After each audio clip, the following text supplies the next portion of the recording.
Assalamualaikum warahmatullahi wabarakatuh. Jumpa lagi dengan saya Andi Pujianto dalam channel Jadi Bisa. Membuat kamu yang belum bisa jadi bisa. Dalam video ini saya akan membahas tentang fungsi bank dalam perekonomian.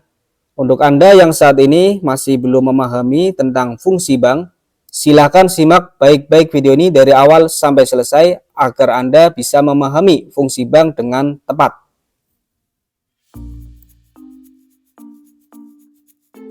Dasar hukum, kita memahami dulu dasar hukum perbankan. Fungsi bank, fungsi utama bank menurut Undang-Undang Nomor 10 Tahun 1998 adalah sebagai lembaga perantara keuangan finansial intermediari yang menghimpun dana dari masyarakat dalam bentuk tabungan, deposito atau giro, dan menyalurkannya kembali kepada masyarakat dalam bentuk kredit atau pembiayaan untuk meningkatkan taraf hidup rakyat. Fungsi utama bank di sini berarti kita sepakati kalau bank itu fungsi yang pertamanya adalah menghimpun dana. Dana siapa? Dana dari masyarakat. Bank berperan dalam mengumpulkan dana dari masyarakat dalam bentuk simpanan, baik berupa tabungan, deposito, atau giro. Yang kedua, menyalurkan dana. Sebagian besar penyaluran dana ke masyarakat terdiri dari kredit untuk bank konvensional dan bentuk pembiayaan untuk bank syariah. Yang ketiga, memberikan jasa keuangan lainnya. Di sini ada jasa transfer, jasa clearing, letter of credit, inkasso, dan safe deposit box. Ini adalah jasa non-kredit yang diberikan bank dan jasa yang lainnya. Jadi paling tidak bank itu berfungsi 3. Yang pertama menghimpun dana, yang kedua menyalurkan dana, dan yang ketiga menyalurkan jasa keuangan kepada masyarakat. Kita akan bahas satu persatu jasa dari perbankan. Yang pertama, jasa transfer uang. Transfer adalah jasa bank untuk mengirimkan sejumlah uang dari satu pihak ke pihak lain, baik dalam bank yang sama maupun antar bank atas permintaan nasabah. Contoh, seorang mahasiswa di Yogyakarta menerima uang bulanan dari orang tuanya di Jakarta. Orang tuanya cukup melakukan transfer via mobile banking ke nomor rekening sang anak.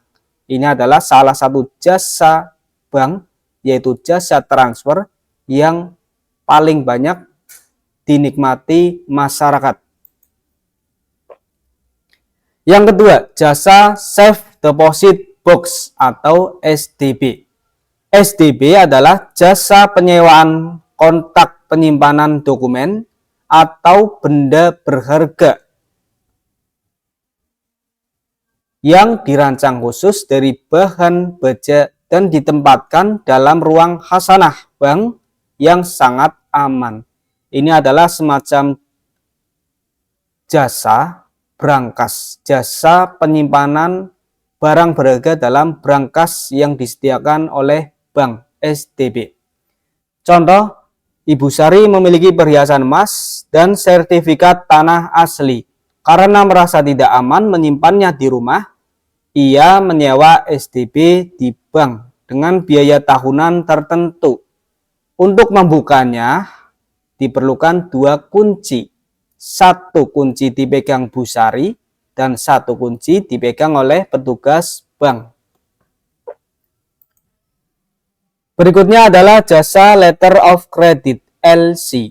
LC adalah metode pembayaran internasional yang diterbitkan oleh bank atas permintaan importir atau pembeli untuk menjamin pembayaran kepada eksportir atau penjual dengan syarat eksportir memenuhi dokumen yang ditentukan oleh pembeli. Contoh, Sebuah perusahaan di Indonesia ingin membeli mesin dari Jerman. Kemudian perusahaan Indonesia membuka LC di Bank Mandiri.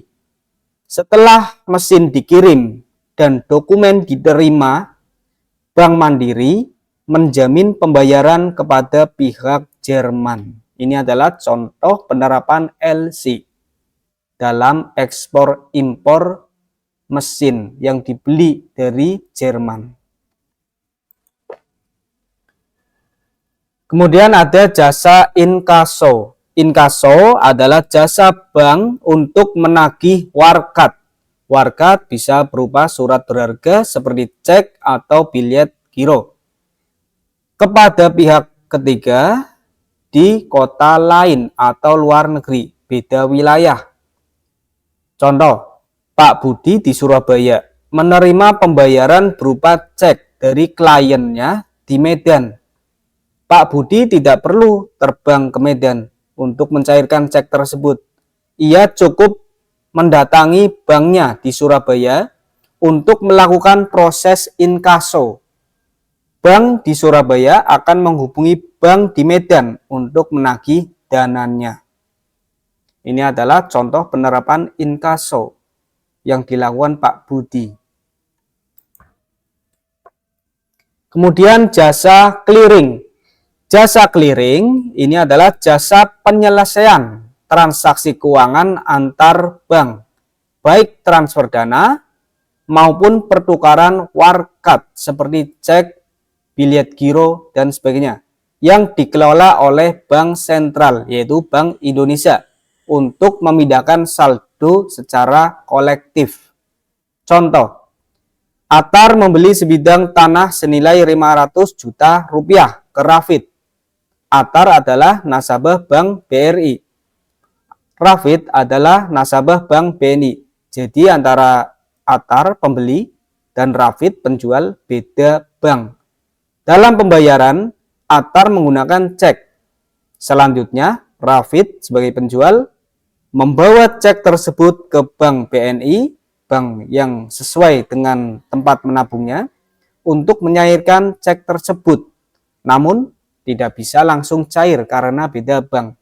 Proses selanjutnya, petugas BNI memproses clearing ke lembaga clearing, yaitu Bank Indonesia. Butuh waktu 1 hari sampai dananya cair. Perbedaan antara clearing dan transfer. Kita lihat kalau durasinya transfer bisa dilakukan secara online atau dengan device metodenya, itu durasinya sangat cepat, hitungan detik, dana sudah langsung masuk. Kalau clearing butuh waktu 2-24 jam, sifatnya adalah tertunda. Kemudian waktu layanan, kalau transfer 24 jam non-stop, kapanpun kita bisa melakukan transfer.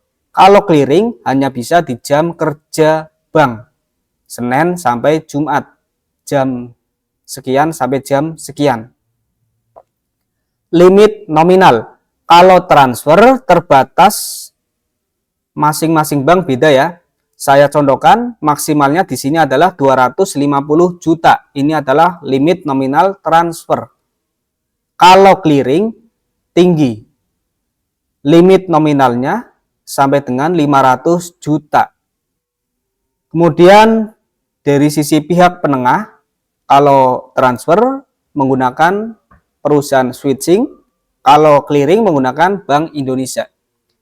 Jadi kalau kita beli sesuatu, misalkan tadi beli tanah, kalau tanahnya harganya di bawah 500 juta, misalkan 100 juta atau 200 juta, maka kita bisa saja menggunakan transfer. Tapi kalau nominalnya sampai 500 juta, maka lebih efektif menggunakan clearing.